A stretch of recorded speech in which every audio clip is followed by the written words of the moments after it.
সন্থা অসম চাহ মজদুৰ সংঘ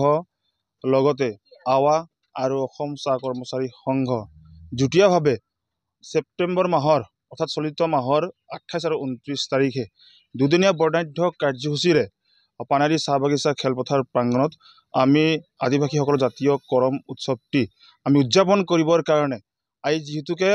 সেই অনুষ্ঠানৰ সংগতি ৰাখি আজি আমি কৰমথলীত লাই খুঁটা স্থাপনৰ কাৰ্যসূচী আমি ৰূপায়ণ কৰিলোঁ আৰু আজিৰ এই লাই খুঁটা স্থাপনৰ কাৰ্যসূচী বিভিন্ন ব্যক্তিসকলক বিশেষ কিছুমান ব্যক্তিসকলক চাহ বাগিচা অঞ্চলৰ যিখিনি আমাৰ পৰিচালক আছে তেখেতসকলক আৰু দল সংগঠনৰ পৰা আদি কৰি বিভিন্ন সচেতন নাগৰিকসকলক ইয়াত আমন্ত্ৰণ জনাই আজি আমি লাই খুঁটা কাৰ্যসূচী আমি ৰূপায়ণ কৰিলোঁ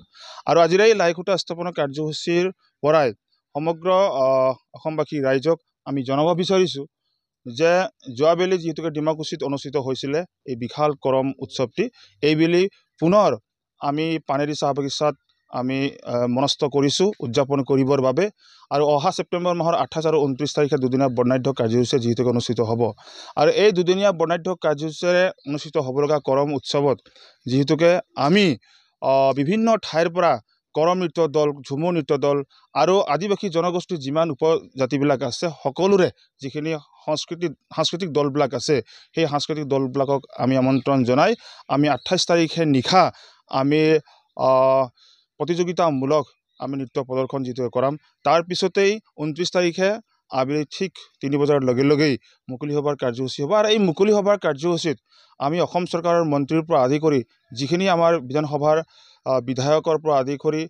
লোকসভাৰ যিখিনি আমাৰ সাংসদ আছে অসমত এই গোটেইখিনিকে আমি ইয়াত আমন্ত্ৰণ জনাইছোঁ আৰু বিশেষকৈ মুখ্য অতিথি হিচাপে আমি বিটিআৰৰ প্ৰমুখ আমাৰ প্ৰমোদ বড়ো ডাঙৰীয়াকো আমি আমন্ত্ৰণ জনাইছোঁ গতিকে আমি সকলো কৰম প্ৰেমিক ৰাইজক আমি আজিৰ এই চেগতে আহ্বান জনাব বিচাৰিছোঁ অহা 28 আৰু 29 তাৰিখে সকলোৱে হিলদোল ভাঙি ওলাই আহক আৰু আমি দুদিনীয়া কাৰ্যসূচী অনুষ্ঠিত কৰিব খোজা এই কৰম উৎসৱৰ প্ৰতিটো কাৰ্যসূচী যাতে সফল ৰূপায়ণ হয় তাৰ কাৰণে কৰম প্ৰেমিক ৰাইজৰ সহায় সহযোগিতা নিশ্চিতভাৱে লাগিব আৰু যিহেতুকে যোৱাবেলি যি ধৰণে লোকাৰণ্য হৈ পৰিছিল কৰমথলীত ঠিক এইবাৰো